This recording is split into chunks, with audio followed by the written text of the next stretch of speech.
Hello dear student, today lecture 11, topic 11, electronic imperfection and electrical properties and magnetic properties. Dear student, हमने कल imperfection means defect में mainly दो type के defect की बात की थी, एक एटॉमिक डिफेक्ट की बात की थी और एक बात की अपने इलेक्ट्रॉनिक डिफेक्ट की। तो एटॉमिक डिफेक्ट को हमने फिर से दो क्लास में क्लासिफाइड कर लिया था, स्टाइक्योमेट्री एंड नॉन स्टाइक्योमेट्री। फिर हमने स्टाइक्योमेट्री को 4 पार्ट में और इस तरह से हमने नॉन स्टाइक्योमेट्री को 2 पार्ट में, फिर उनको फर्दर 2 पार्ट में डिवाइड करके उनकी स्टडी कर ली थी। इलेक्ट्रॉनिक इम्परफेक्शन एक टॉपिक हमारा कल का रह गया था, जिसे आज हम पूरा करेंगे। और इलेक्ट्रिकल प्रॉपर्टीज़ पढ़ेंगे मटेरियल की, और दूसरा हम पढ़ेंगे मैग्नेटिक प्रॉपर्टीज़। तो व्हाट इज इलेक्ट्रॉनिक इम्परफेक्शन? मैंने बताया था, due to the delocalisation of electron in their arrangement in crystal, that is called electronic imperfection. मतलब कि इलेक्ट्रॉन की अपनी पोजीशन से डिलोकलाइज हो जाना और मूवमेंट होना, ये इलेक्ट्रॉनिक इम्परफेक्शन कहलाएगा। इलेक्ट्रॉनिक इम्परफेक्शन को हमने मेनली 2 टाइप से डिवाइड कर रखा है, इंट्रिंसिक सेमीकंडक्टर और सेमीकंडक्टर में। तो क्या होता है डियर स्टूडेंट, इलेक्ट्रॉनिक इम्परफेक्शन को समझते हैं, इंट्रिंसिक सेमीकंडक्टर को समझते हैं। तो आपको अच्छे से पता है कि मटेरियल मेनली 3 टाइप के होते हैं। एक को हम कंडक्टर कहते हैं, एक को हम सेमीकंडक्टर कहते हैं, एक को हम इंसुलेटर कहते हैं। बल्कि हम मेटल और नॉन मेटल और मेटलॉइड से भी इनको हम रिप्रेजेंट करते हैं। तो इंट्रिंसिक की बात करें तो जैसे इंट्रिंसिक सेमीकंडक्टर के जो एग्जांपल होते हैं वो मेनली होते हैं सिलिकॉन और germanium. The pure form of group 14 elements, you can say the pure form of group 14 element is called intrinsic semiconductor। तो जैसे सिलिकॉन, आपको पता है कि सिलिकॉन एक नेटवर्क सॉलिड का भी एग्जांपल है। तो अगर हम इसको, जैसे सिलिकॉन है, तो सिलिकॉन का क्रिस्टल लैटिस में सिलिकॉन एक नेटवर्क फॉर्म में होता है और सिलिकॉन के आउटर मोस्ट सेल में 4 इलेक्ट्रॉन होते हैं। सिलिकॉन के आउटर मोस्ट सेल में 4 इलेक्ट्रॉन होते हैं।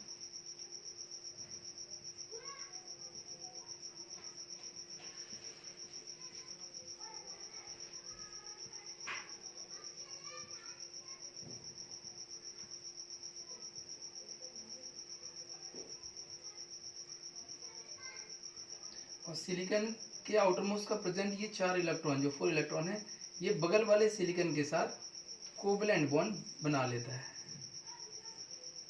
each silicon atom bonded with their adjacent silicon atom with 4 covalent bond। अगर आप देखें तो इस तरह से सिलिकॉन का क्रिस्टल लैटिस या नेटवर्क स्ट्रक्चर इस तरह से होता है।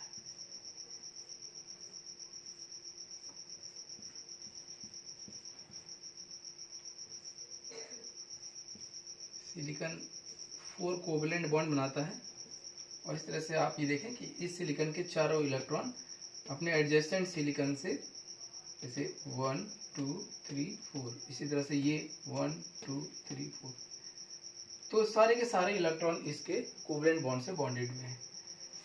तो ये एलिमेंट अगर इसको हम थोड़ा सा हीट कर दें, है ना, क्योंकि यहाँ पर कोई फ्री इलेक्ट्रॉन नहीं है, क्योंकि सिलिकॉन के आउटर बैलेंस सेल में 4 इलेक्ट्रॉन होते हैं और चारों के चारों ने कोवैलेंट बॉन्ड बना रखा है।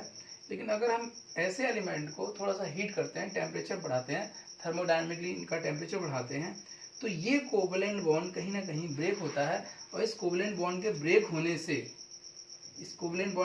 होने से ये जो इलेक्ट्रॉन है, इनका मूवमेंट इधर उधर हल्का फुल्का होने लग जाता है। लेकिन ये मूवमेंट बहुत ज़्यादा नहीं होता है।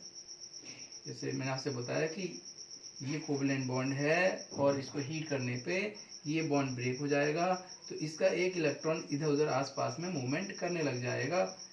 तो इस तरह से ये एक इम्प्योरिटीज या एक तरह का डिफेक्ट आ गया। और इस डिफेक्ट की वजह से ये जो हमारा सिलिकॉन और जर्मेनियम है, ये एक मिनिमम एक्सटेंट तक एक इलेक्ट्रिकल कंडक्टिविटी शो करेंगे। मतलब ये हल्का फुल्का इलेक्ट्रॉन का मूवमेंट होना मतलब कंडक्शन हो गया। लेकिन इसका मूवमेंट ज़्यादा हो इसके लिए हमें टेम्परेचर बहुत ज़्यादा, क्योंकि इलेक्ट्रॉन जब तक मेटल के सरफेस पे नहीं आएगा तब तक उसकी मतलब कंडक्शन बैंड में नहीं आएगा, आप कह सकते हैं कंडक्शन बैंड और फील्ड बैंड को भी समझेंगे। बस आप ये समझ लीजिए कि ये इलेक्ट्रॉन जब तक इसका मूवमेंट और नहीं बढ़ेगा तब तक ये सिलिकॉन एक अच्छे कंडक्टर की तरह काम नहीं करेगा। इसके लिए हमें ये मूवमेंट बढ़ाने के लिए हमें और टेम्परेचर बढ़ाना पड़ेगा। नतीजा क्या होता है, ज़्यादा टेम्परेचर बढ़ाने पे ये सिलिकॉन जो मेटल है, मटेरियल है, ये डिस्ट्रॉय हो जाता है। इसीलिए हमारे पास मजबूरी है कि हम ज़्यादा टेम्परेचर नहीं बढ़ा सकते। तो यू कैन से कि just like silicon and germanium, it is work as a conductor for a minimum extent for a short range of temperature। मतलब एक मिनिमम टेम्परेचर के रेंज में ये थोड़े बहुत इलेक्ट्रॉनिक कंडक्टर की तरह बिहेव करेंगे, और यही डिफेक्ट भी ये डिफेक्ट भी है एक तरह का। तो हमने चूंकि इसमें कुछ भी इम्प्योरिटीज नहीं मिलाई है, इसी वजह से हम इस सिलिकॉन के स्ट्रक्चर को इंट्रिंसिक सेमीकंडक्टर कह रहे हैं। सेमीकंडक्टर इसलिए कि ये टेम्परेचर के साथ ये इसके कुछ इलेक्ट्रॉन कंडक्टिविटी शो कर रहे हैं। लेकिन डियर स्टूडेंट, अगर इसी वापस अब सेमीकंडक्टर समझते हैं। सेमीकंडक्टर को हमने दो तरीके से क्लासिफाइड किया है डियर स्टूडेंट, ठीक है।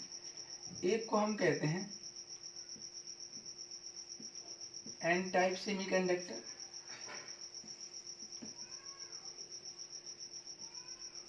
और एक को हम कहते हैं P type semiconductor. P type semiconductor. तो अगर हम दोबारा इसी को समझें, एन टाइप सेमीकंडक्टर और पी टाइप सेमीकंडक्टर के लिए दो डायग्राम बना लेते हैं। सेमीकंडक्टर के दो पार्ट, एन टाइप सेमीकंडक्टर और P type semi conductor. Intrinsic semiconductor और सेमीकंडक्टर में क्या डिफरेंस है अभी आपको समझ आ जाएगा। इंट्रिंसिक में मतलब मैंने आपको बता दिया कि हमारा प्योर एक ही टाइप का एलिमेंट होगा, जबकि सेमीकंडक्टर जो है ये दो या दो से अधिक एलिमेंट का मिक्सचर होता है, मतलब एक तरह का ये एलॉय होता है। तो समझिएगा क्या होगा, एक तरह की दो तरह के एलिमेंट की इम्प्योरिटी होती है। तो एन टाइप सेमीकंडक्टर कब बनता है, जैसे पहले इसके लिए आपको समझना पड़ेगा ग्रुप 14 एलिमेंट। ग्रुप 14 एलिमेंट कौन होते हैं, कार्बन सिलिकॉन,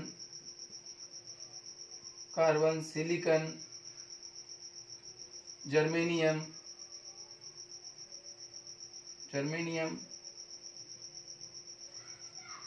टिन और लेड। कार्बन, सिलिकॉन, जर्मेनियम और Sn और Pb, ये हमारे ग्रुप 14 एलिमेंट होते हैं। और ग्रुप 14 एलिमेंट की खासियत क्या है कि इनके आउटर मोस्ट सेल में सभी में 4 इलेक्ट्रॉन होंगे, सभी के 4 इलेक्ट्रॉन, ठीक है। और ग्रुप 15 एलिमेंट, अगर ग्रुप 15 एलिमेंट की बात करें तो आना, पापा, आजू, सब, बीमार। नाइट्रोजन के आउटर मोस्ट सेल में 5 इलेक्ट्रॉन, तो फास्फोरस के भी आउटर मोस्ट सेल में 5 इलेक्ट्रॉन, आर्सेनिक के भी आउटर मोस्ट सेल में 5 इलेक्ट्रॉन, और एंटीमनी के भी आउटर मोस्ट सेल में 5 इलेक्ट्रॉन, और बिस्मिथ के भी आउटर मोस्ट सेल में 5 इलेक्ट्रॉन। और ग्रुप 13 बैगन, आलू, गाजर, ग्रुप 13 के आउटर मोस्ट सेल में 3 इलेक्ट्रॉन। आप सबको पता है the same group element have same number of electron in there valence है। तो ये सेमीकंडक्टर बनते कैसे हैं, इसका तरीका समझिए कि ग्रुप 14 कॉमन है। ग्रुप 14 का कोई भी एक एलिमेंट हम ले लेते हैं, जो सबसे अच्छा सेमीकंडक्टर बनाते हैं वो सिलिकॉन और जर्मेनियम, इन दोनों में से हम कोई भी ले सकते हैं। जो अच्छा सेमीकंडक्टर बनाना है तो ग्रुप 14 के किसी भी एक एलिमेंट के क्रिस्टल लैटिस में नेटवर्क में अगर हम ग्रुप 13 को मिक्स करें, ग्रुप 13 का कोई भी एलिमेंट एक इसमें से, और इसी तरह ग्रुप 14 के किसी भी एक एलिमेंट के नेटवर्क फॉर्म में ग्रुप 15 का कोई भी एलिमेंट को मिक्स करें, दो एलिमेंट का आपस में मिक्स करना डोपिंग भी कहलाता है। तो जैसे हम एक सिलिकॉन ले लेते हैं, यहाँ पर सिलिकॉन का स्ट्रक्चर ले लेते हैं, तो 1 2 3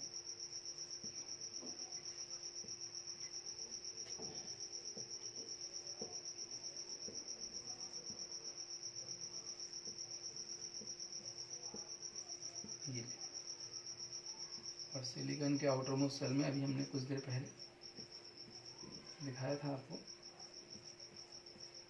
कि कैसे प्योर सिलिकॉन एक तरह से इंट्रिंसिक सेमीकंडक्टर का काम करता है, और इंट्रिंसिक सेमीकंडक्टर नॉर्मल टेम्परेचर पे इंसुलेटर की तरह काम करते हैं, लेकिन थोड़ा सा टेम्परेचर बढ़ाने पे इनके बीच का कोवलेंट बॉन्ड ब्रेक हो जाता है, जिससे इलेक्ट्रॉन अपनी पोजीशन छोड़कर इधर उधर घूमने लग जाता है, जो एक तरह का डिफेक्ट है। इसको इम्प्योरिटी डिफेक्ट भी कहते हैं।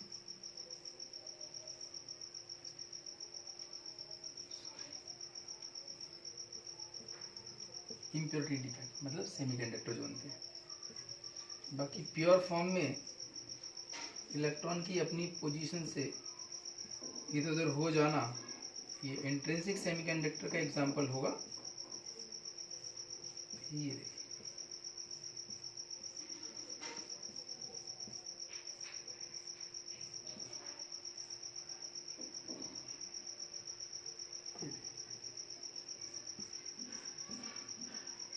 तो ये हमारा सिलिकॉन का नेटवर्क स्ट्रक्चर है। तो ये ग्रुप 14 का है। अब इस ग्रुप 14 में जिस तरह से ये बच्चों एक तरह की मेम्ब्रेन की तरह ये नेटवर्क स्ट्रक्चर लिया गया है। जैसे मेम्ब्रेन जो होती है, सेमी परमेबल मेम्ब्रेन की तरह बिल्कुल पतली सी ये लेयर है, और ऐसी लेयर हम ग्रुप 15 के किसी एक एलिमेंट, जैसे मान लीजिए आर्सेनिक है, हमने आर्सेनिक की ऐसी ही मेम्ब्रेन ले ली, यानी कि एक मेम्ब्रेन हो गई ग्रुप 14 की और एक मेम्ब्रेन हो गई हमारी ग्रुप 15 की। तो आर्सेनिक को हमने इन दोनों की मेम्ब्रेन को एक तरह से आपस में रख के, है ना, और इनको आपस में चिपका दिया, मतलब एक प्रेस मार दिया। जैसे लेमिनेशन होता है, लेमिनेशन में जो हमारा एक पेज है वो दो फॉइल के बीच में दब जाता है और लगता है इससे एक है, सिंगल हो गया। तो इसी तरह से हमें करना है कि ग्रुप 15 के आर्सेनिक को हमें ग्रुप 14 के सिलिकॉन के साथ डोप कराना है, मिक्स कराना है। अंतर यह होगा कि इसकी डेंसिटी, इसकी मेम्ब्रेन में नंबर ऑफ आर्सेनिक एटम कम होंगे एज कंपेयर टू सिलिकॉन। तो रिजल्ट क्या होता है डियर स्टूडेंट, कि some of silicon atom replace by arsenic, कि सिलिकॉन का ये एटम है ना आर्सेनिक से रिप्लेस हो गया। अब आर्सेनिक के आउटर मोस्ट सेल में तो 5 इलेक्ट्रॉन थे, तो 5 में से 4 ने एडजेसेंट सिलिकॉन से कोवलेंट बॉन्ड बना लिया। लेकिन आप ध्यान से देखिए तो यहाँ पर एक इलेक्ट्रॉन फ्री रह गया, ठीक है। जबकि इसके पहले वाले स्ट्रक्चर में सिलिकॉन जब इंट्रिंसिक सेमीकंडक्टर के फॉर्म में था, मतलब केवल जब सिलिकॉन था, तो उसके 4 इलेक्ट्रॉन होते थे और चारों के चारों एंगेज थे, मतलब इलेक्ट्रॉन को फ्री करने के लिए हमें हीट करने की जरूरत पड़ी थी। यहाँ पे हीट करने की कोई जरूरत नहीं है, केवल हमने डोपिंग किया, दो मेम्ब्रेन ग्रुप 14 और ग्रुप 15 को आपस में मिक्स किया, तो हमारे पास जो ये एक्स्ट्रा इलेक्ट्रॉन बच गया, this electron is responsible for the conductivity of this types of conductor. मतलब कि यू नो कि व्हाट इज कंडक्टर है फ्री इलेक्ट्रॉन। तो ये भी तो ये अब जो ये हमारा जो मिक्सर बना, ये हमारा जो सेमीकंडक्टर, अब इसे हम सेमीकंडक्टर कह रहे हैं क्योंकि ये इम्प्योरिटी मिला दी हमने। मैंने आपसे कहा था the pure form of silicon network is called intrinsic semiconductor, लेकिन इसमें हम जो ये इम्प्योरिटीज मिला रहे हैं, तो अब ये हमारा सेमीकंडक्टर कहलाएगा। तो अब सेमीकंडक्टर की दो वैरायटी होती है कि ये पी टाइप का सेमीकंडक्टर बना है या एन टाइप का। तो डियर स्टूडेंट कि यहाँ एन जो है, एन टाइप सेमीकंडक्टर का मतलब है कि एन का मतलब यहाँ पर है नेगेटिव नेगेटिव चार्ज, और नेगेटिव चार्ज मतलब इलेक्ट्रॉन। मीन्स कि यहाँ पर कंडक्टिविटी के लिए who are responsible for the conductivity? Electrons are responsible for the conductivity of such types of semiconductor, and electron have negative charge. इसी वजह से इस टाइप के सेमीकंडक्टर को एन टाइप सेमीकंडक्टर कहते हैं। एन का मतलब यहाँ पर है नेगेटिव चार्ज, और नेगेटिव का मतलब इलेक्ट्रॉन। मतलब कि अगर electron are responsible for the conductivity of a semiconductor, that is called N type semiconductor.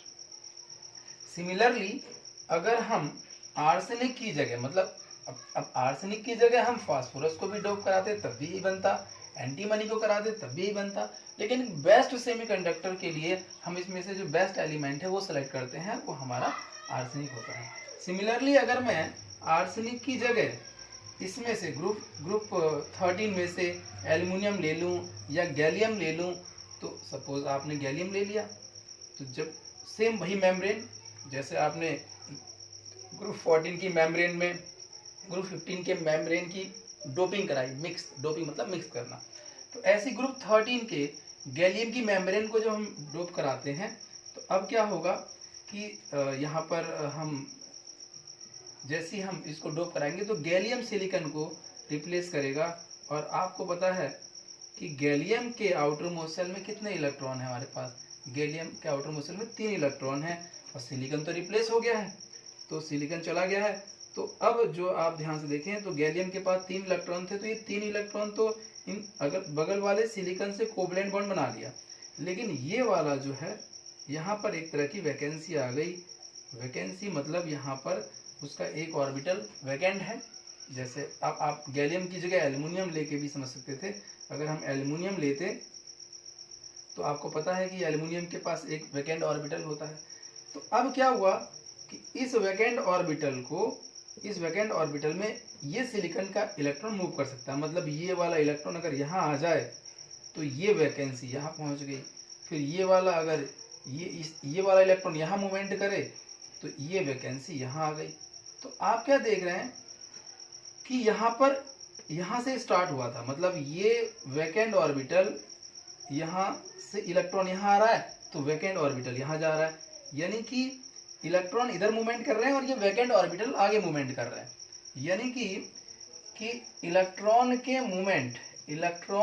Movement के अपोजिट ये जो वैकेंट ऑर्बिटल का मूवमेंट है ना, ये इलेक्ट्रॉन पे चूंकि नेगेटिव चार्ज है, तो नेगेटिव चार्ज के अपोजिट ये जो वैकेंट ऑर्बिटल का मूवमेंट है, ये हमारा ये कोटर कहलाते हैं। और ये कोटर किसकी तरफ बिहेव कर रहे हैं? पॉजिटिव चार्ज की तरफ, है ना। तो आप कह सकते हैं कि यहाँ पर जो इस केस में जब हमने ग्रुप 13 एलिमेंट को ग्रुप 14 में डोप कराया, तो ये जो हमारा जो होल है एक तरह का, या जो वैकेंट ऑर्बिटल है, ये एक पॉजिटिव पार्टिकल की तरह, कोटर की तरह बिहेव कर रहा है। तो आप कह सकते हैं कि पॉजिटिव पार्टिकल या पॉजिटिव कोटर are responsible for conductivity of such types of semiconductor, so that is called P type. P मतलब पॉजिटिव चार्ज। पॉजिटिव चार्ज वैसे हमारा कुछ होता नहीं है कि पॉजिटिव चार्ज मूवमेंट कर रहा है, लेकिन यहाँ पर जो हमारा कोटर है, ये होल है, ये पॉजिटिव चार्ज की तरह बिहेव कर रहा है, क्योंकि इसका मूवमेंट इलेक्ट्रॉन के मूवमेंट की अपोजिट डायरेक्शन में है।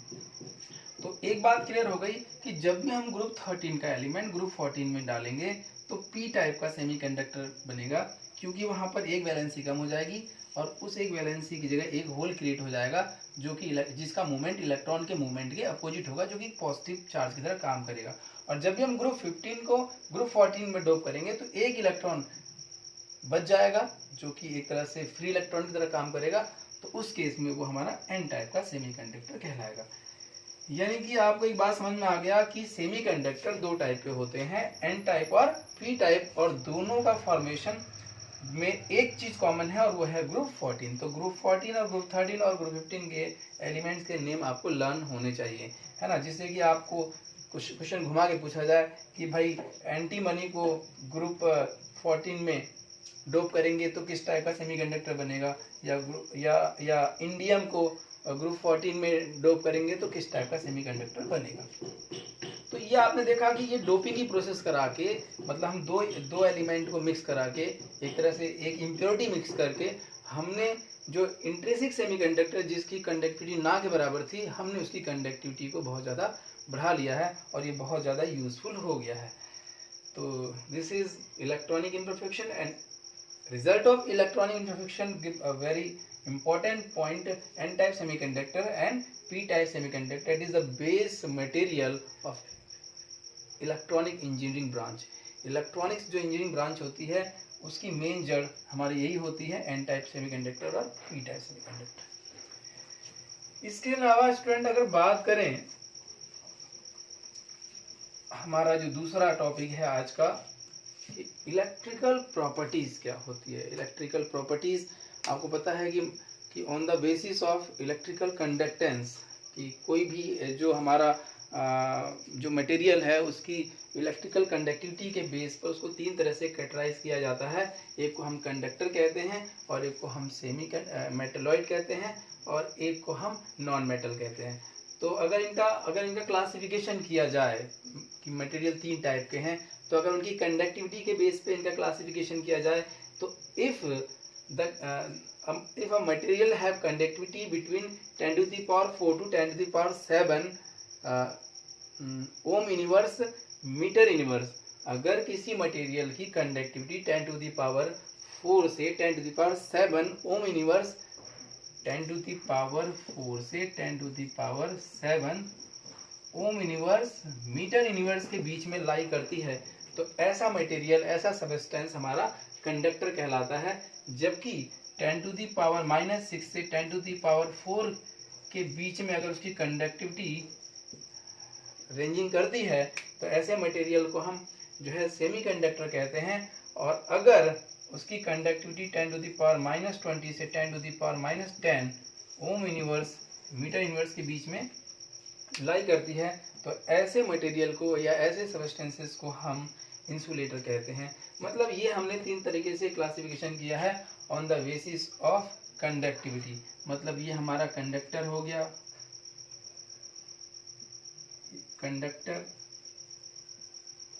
ये हमारा हो गया सेमीकंडक्टर, और ये हमारा हो गया इंसुलेटर। ठीक है। लेकिन डियर स्टूडेंट, हम कंडक्टर, सेमीकंडक्टर और इंसुलेटर को हम तीन तरीके से और क्लासिफाइड कर सकते हैं अकॉर्डिंग टू बैंड थ्योरी। तो बैंड थ्योरी क्या है, थोड़ा समझिएगा। बैंड थ्योरी के अकॉर्डिंग हम इलेक्ट्रिकल प्रॉपर्टीज से कैसे हम मटेरियल को कैटेगराइज कर सकते हैं। तो डियर स्टूडेंट, आपको ये समझना पड़ेगा कि एक बात तो पक्की है कि एक मेटल है और एक मेटलॉइड है और एक नॉन मेटल। तो metal are a good conductor of electricity and heat. वो इसलिए क्योंकि मेटल में हमारे इलेक्ट्रॉन बिल्कुल सरफेस पे होते हैं, मेटल के सरफेस होते हैं। और आप ये भी कह सकते हैं इनका वर्क फंक्शन जो है लगभग 0 होता है। मतलब कि मेटल में इलेक्ट्रॉन को सरफेस पे लाने में हमें कोई भी एक्स्ट्रा एनर्जी खर्च नहीं करनी होती। जबकि मेटलॉइड में हमारे इलेक्ट्रॉन जो है सरफेस पे ना होके थोड़ा सा अंदर होते हैं, और ये कंडक्टिविटी तब शो करेंगे जब वो अंदर से अपने सरफेस पे निकल के आएंगे। यानी कि हमें थोड़ी सी एनर्जी देनी पड़ेगी सरफेस पे लाने के लिए। ठीक है। और यहाँ पर इंसुलेटर में इलेक्ट्रॉन इतने ज्यादा गहराई में होते हैं, इतनी ज्यादा डेप्थ में होते हैं कि उसको सरफेस पे लाने के अगर हीट दिया जाए तो वो हीट आने से पहले ही वो मटेरियल डिस्ट्रॉय हो जाता है। तो इस बेस पर है ना, हमने यहाँ पर दो चीज बना रखी है कि अगर इलेक्ट्रॉन को बिल्कुल भी एनर्जी नहीं देनी पड़ रही है, मतलब वो एक तरह से बिल्कुल मूवमेंट होने के लिए फ्री है, तो उस रेंज को समझिएगा।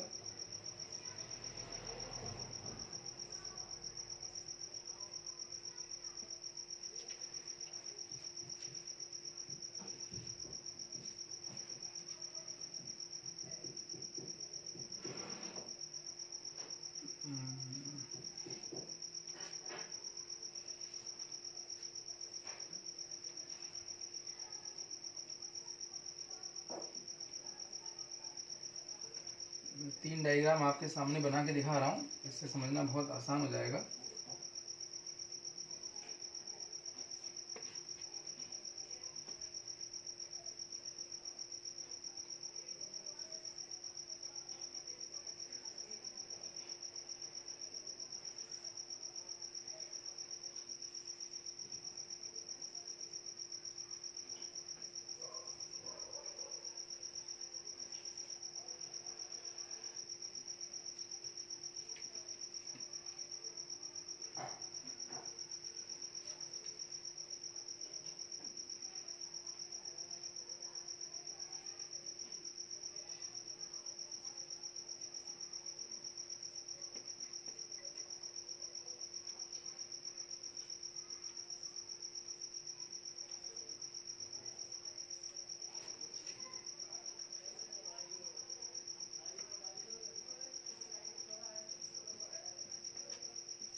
देखिए डियर स्टूडेंट, ये बात तो पक्की है कि कोई भी मटेरियल एटम से मिलकर बना है, और एटम इलेक्ट्रॉन, प्रोटॉन और न्यूट्रॉन से मिलकर बने हैं, तो इलेक्ट्रॉन तो सभी में है। तो इलेक्ट्रॉन जिस रीजन में रहते हैं, ठीक है, ये सब में इलेक्ट्रॉन है, इसमें भी इलेक्ट्रॉन है। तो इलेक्ट्रॉन जिस रीजन में रहते हैं उसे हम कहते हैं field band. Field band, that is also called valence band.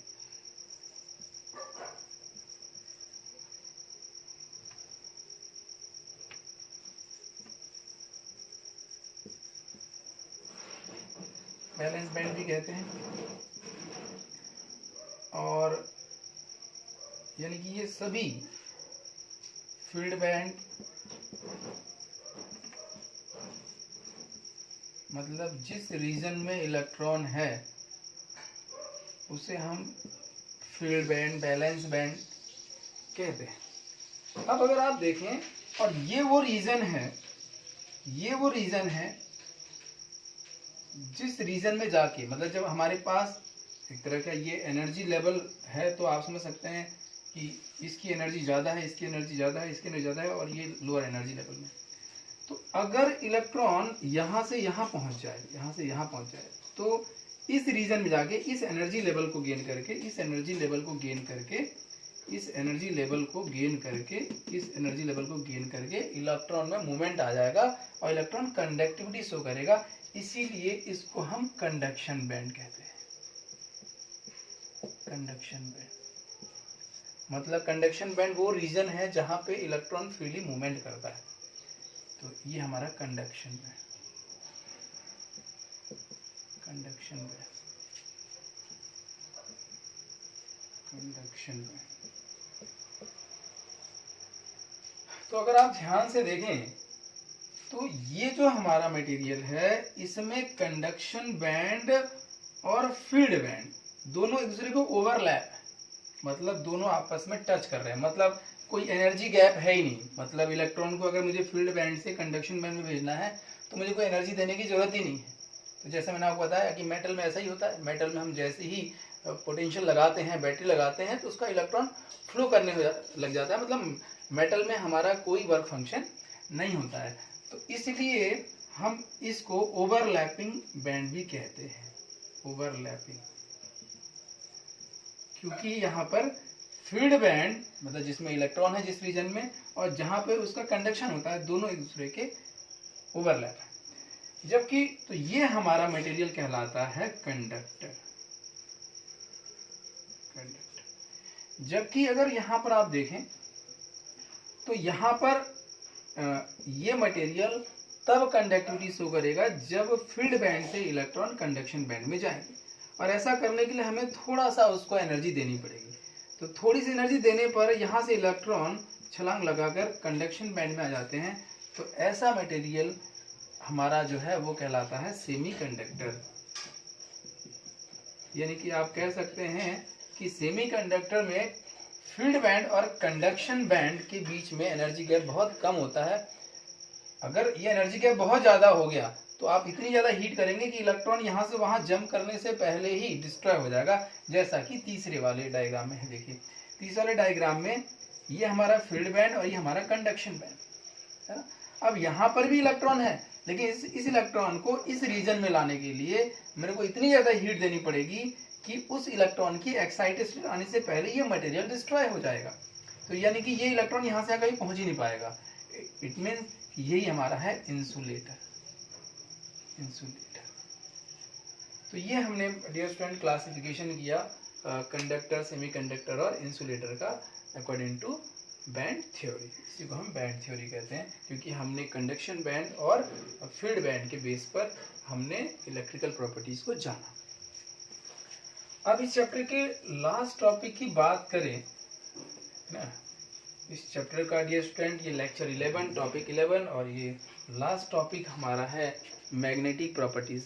Magnetic properties की बात करें तो दो टाइप की मैग्नेटिक प्रॉपर्टीज जो आप बहुत पहले से जानते हैं, एक पैरामैग्नेटिक प्रॉपर्टीज और एक आप जानते हैं डाईमैग्नेटिक प्रॉपर्टीज। यहाँ पे 3 प्रॉपर्टीज और आ जाती है, ferromagnetic properties, anti ferromagnetic properties और फेरीमैग्नेटिक प्रॉपर्टीज।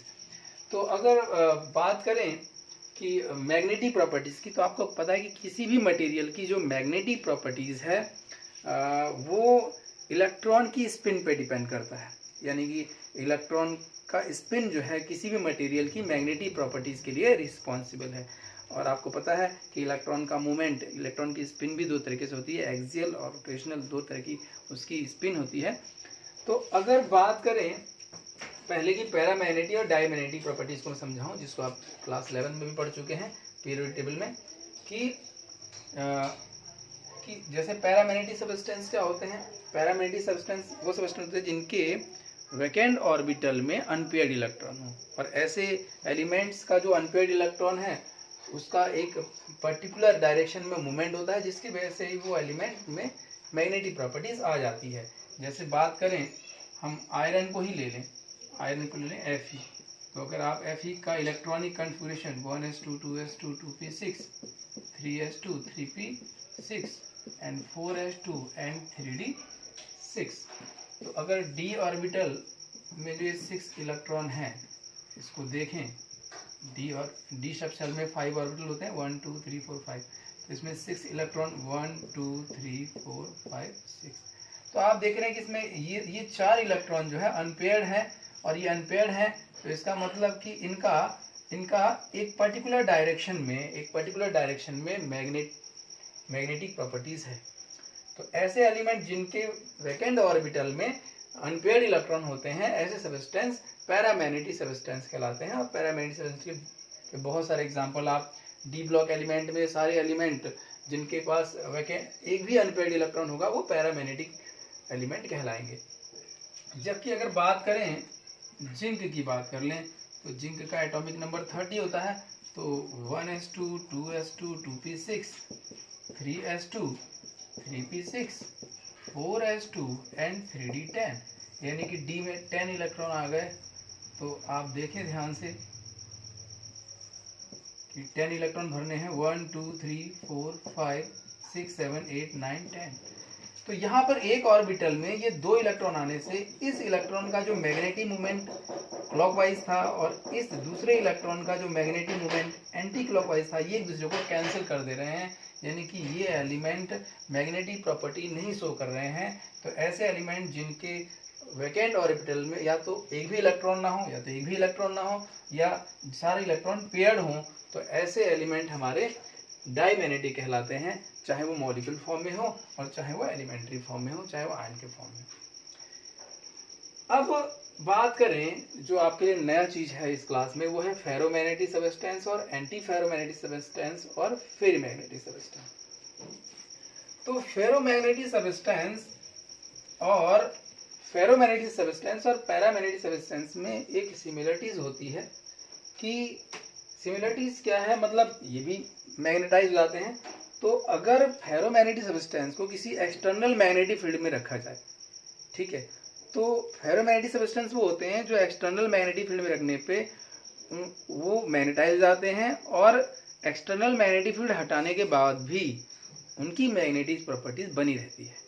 बस हम यहाँ पर ये जो फेरोमैग्नेटिक है, एंटी फेरोमैग्नेटिक है और फेरीमैग्नेटिक है, इनकी प्रॉपर्टीज के लिए हमें एक वर्ड यूज करने जा रहे हैं, उसे हम कहते हैं डोमेन।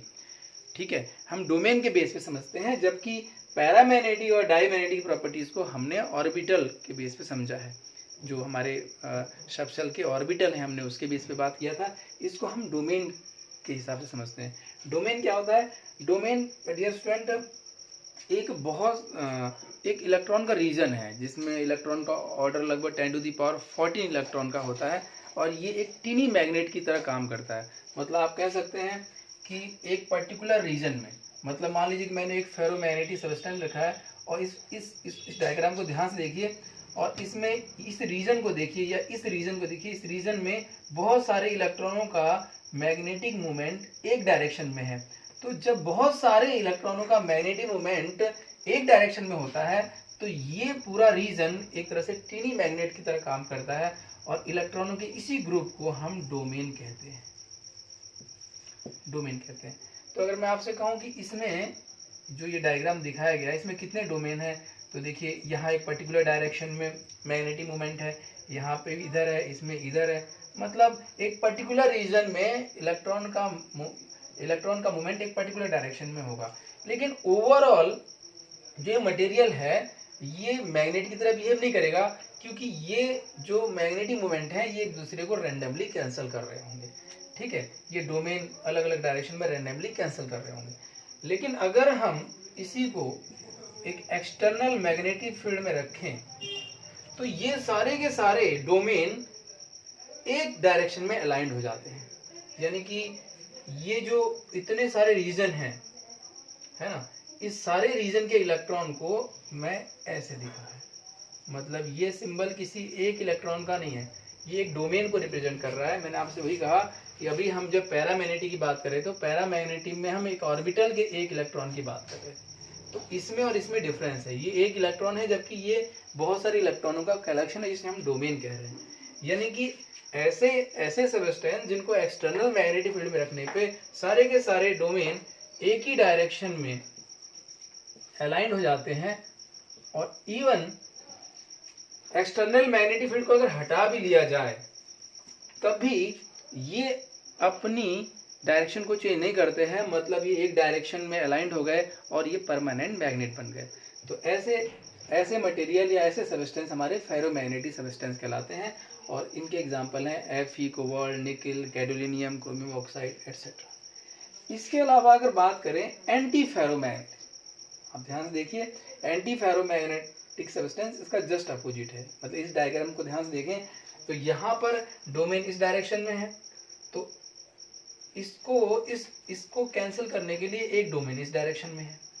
ऐसी एक ये डोमेन इधर है तो इसका अपोजिट इधर है, ये डोमेन इधर है, मतलब कि यहाँ पे जो डोमेन होंगे हर एक डोमेन को कैंसिल करने के लिए एक दूसरा डोमेन उसकी अपोजिट डायरेक्शन में काम कर रहा होगा। यानी कि एंटी फेरोमैग्नेटिक सबस्टेंस, इनको हम एक्सटर्नल मैग्नेटिक फील्ड में रखें तो भी ये मैग्नेटाइज नहीं हो पाते, या बहुत पार्शली थोड़ी देर के लिए मैग्नेटाइज होते हैं, ना के बराबर ही होते हैं, क्योंकि इनका जो डोमेन है वो एक दूसरे के अपोजिट अरेंज हो जाता है, जिससे कि ये एक दूसरे के मैग्नेटिक प्रॉपर्टीज को कैंसिल कर देते हैं। तो डियर स्टूडेंट, मैं फिर से याद दिलाऊं कि ये एक इलेक्ट्रॉन नहीं है, ये एक बहुत सारे इलेक्ट्रॉन्स का ग्रुप है जिसे हम डोमेन कहते हैं, जिसका ऑर्डर 10⁻14 की रेंज में होता है।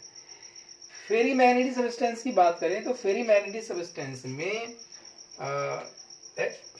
सबस्टेंस अगर एक्सटर्नल मैग्नेटिक फील्ड में रखे जाएं तो ये पार्शली मैग्नेटाइज हो जाते हैं, क्योंकि इसमें जो डोमेन है ना, क्लॉकवाइज और एंटी क्लॉकवाइज डोमेन है, वो इक्वल ना होके वो थोड़े से डिफरेंट होते हैं। जैसे कि दो डोमेन एक डायरेक्शन में तो एक डोमेन उसके अपोजिट, फिर दो डोमेन एक डायरेक्शन में फिर एक उसके अपोजिट। ये देखिए, जैसे ये दो डोमेन एक ऊपर की डायरेक्शन में है तो ये इसके अपोजिट, ये दो ऊपर की तरफ है ये इसके अपोजिट। तो अगर मैं कहूँ कि ये डोमेन क्लॉकवाइज है तो ये एंटी क्लॉकवाइज है, तो इसने इसको कैंसिल कर दिया। ऐसे ही ये क्लॉकवाइज है ये एंटी, इसने इसको कैंसिल, फिर भी इसमें दो डोमेन बच गए जो सब्सटेंस को या मटेरियल को मैग्नेटिक प्रॉपर्टी शो करेंगे, मतलब पार्शली मैग्नेटाइज हो जाएगा। तो ऐसे सबस्टेंस हमारे फेरीमैग्नेटिक सबस्टेंस कहलाते हैं।